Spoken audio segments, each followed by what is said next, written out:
হাকিম ভাই, শুরুতে নাকি মঞ্চে একটি সংলাপবিহীন চরিত্রে আপনাকে অভিনয় করতে হয়েছিল। উইংসের এক জায়গা থেকে আরেক জায়গায় পথচারী চরিত্র।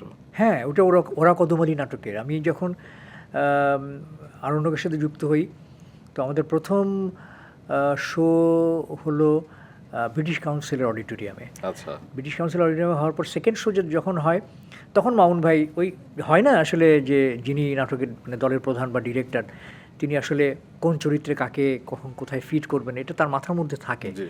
তো মামুন ভাই হঠাৎ করে ওই আমাদের মবিলাইজ করার জন্য হঠাৎ একদিন আমাকে বললো যে তুমি একজন পথচারী হিসেবে মানে লঞ্চের একজন প্যাসেঞ্জার, লঞ্চ ঘাটে লঞ্চটা ভিড়ছে, তারপর যখন যাত্রীরা নেমে যাচ্ছে ঠিক এরকম একজন যাত্রী হিসেবে তুমি ক্রস করবে আর কি মঞ্চে, এই উইংস থেকে ওই উইংস, এটা হচ্ছে তোমার চরিত্র।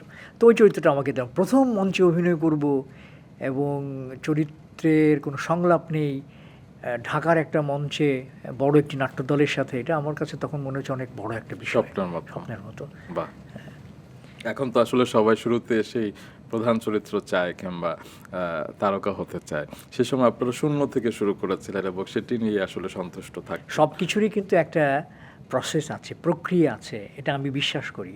সেটা হলো যে আমরা যে বাংলা ভাষায় যে কথা বলছি, এটা আমাদের মাতৃভাষা, জন্ম থেকেই কিন্তু আমরা কথা বলা শুরু করছি, তাই না, মায়ের সাথে ইন্টারাকশনের মাধ্যমেই।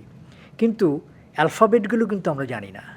একটা বাচ্চা কিন্তু শুরু থেকেই অ্যালফাবেট চেনে না, তাকে কিন্তু অ্যালফাবেট চেনাতে হয়, অক্ষর চেনাতে হয়, স্বরেয় স্বরেয়া ক খ এগুলো শেখাতে হয়।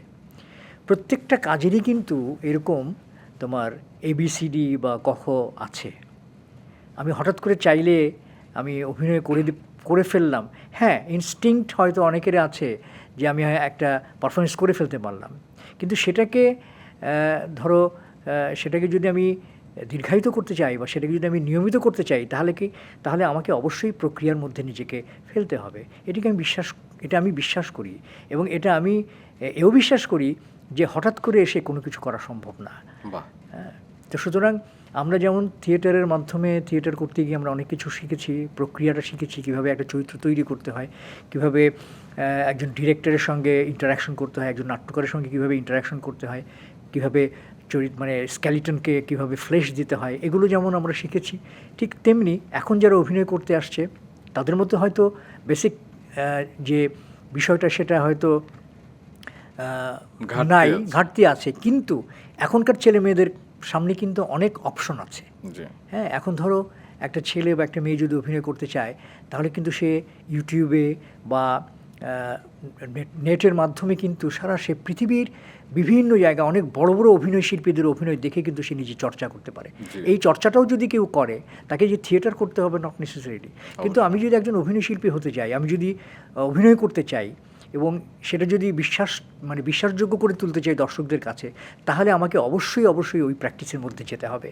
কোনো বড় অভিনয় শিল্পীর অভিনয় দেখতে হবে অথবা চর্চা করতে হবে নিজেকে। এই চর্চা ছাড়া কিন্তু একজন ভালো অভিনয় শিল্পীর দীর্ঘসূত্রী হওয়া সম্ভব না।